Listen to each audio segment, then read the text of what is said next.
हेरो भाई 12 बज गए होली खेलबी कखन।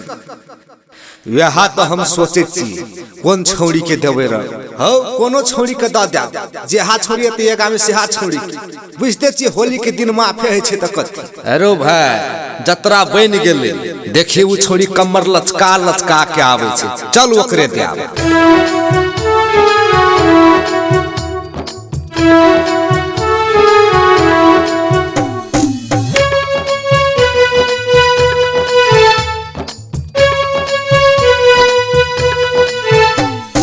आगा से देबो पछा से देबो नीचा से देबो, ने नीचा से लेबो ने ऊपर से लेबो ने पछा से लेबो, लेबो तारा लेबो लेबो लेबो रंग आगा से लेबो रंग आगा से लेबो, पछा से देबो रंग पछा से देबो।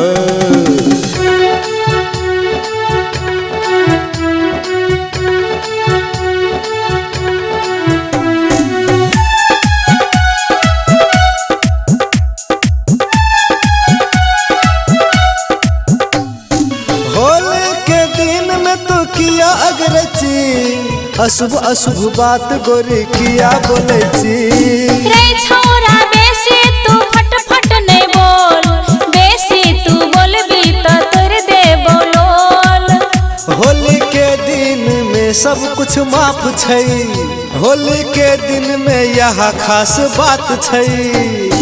आगा से देबो पछा से देबो नीचा से देबो, ने नीचा से लेबो ने ऊपर से लेबो ने पछा से लेबो, देबो तरंग देबो देबो देबो देबो पछा से देबो रंग पछा से देबो।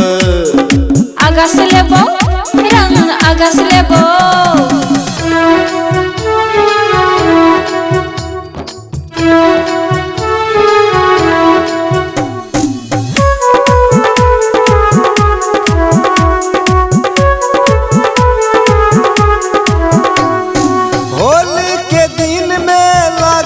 बवाल गोरे गोरे गाल दुनु कर दे बोलाल, रंग लगा दे अपन नरम हाथ से, मन भर देली हमर मीठ मीठ बात से।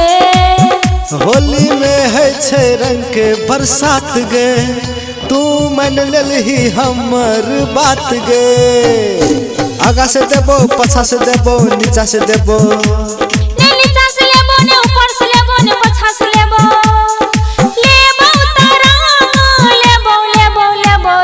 आगा से लेबो रंग आगा से लेबो, पछा से देबो रंग आगा से देबो।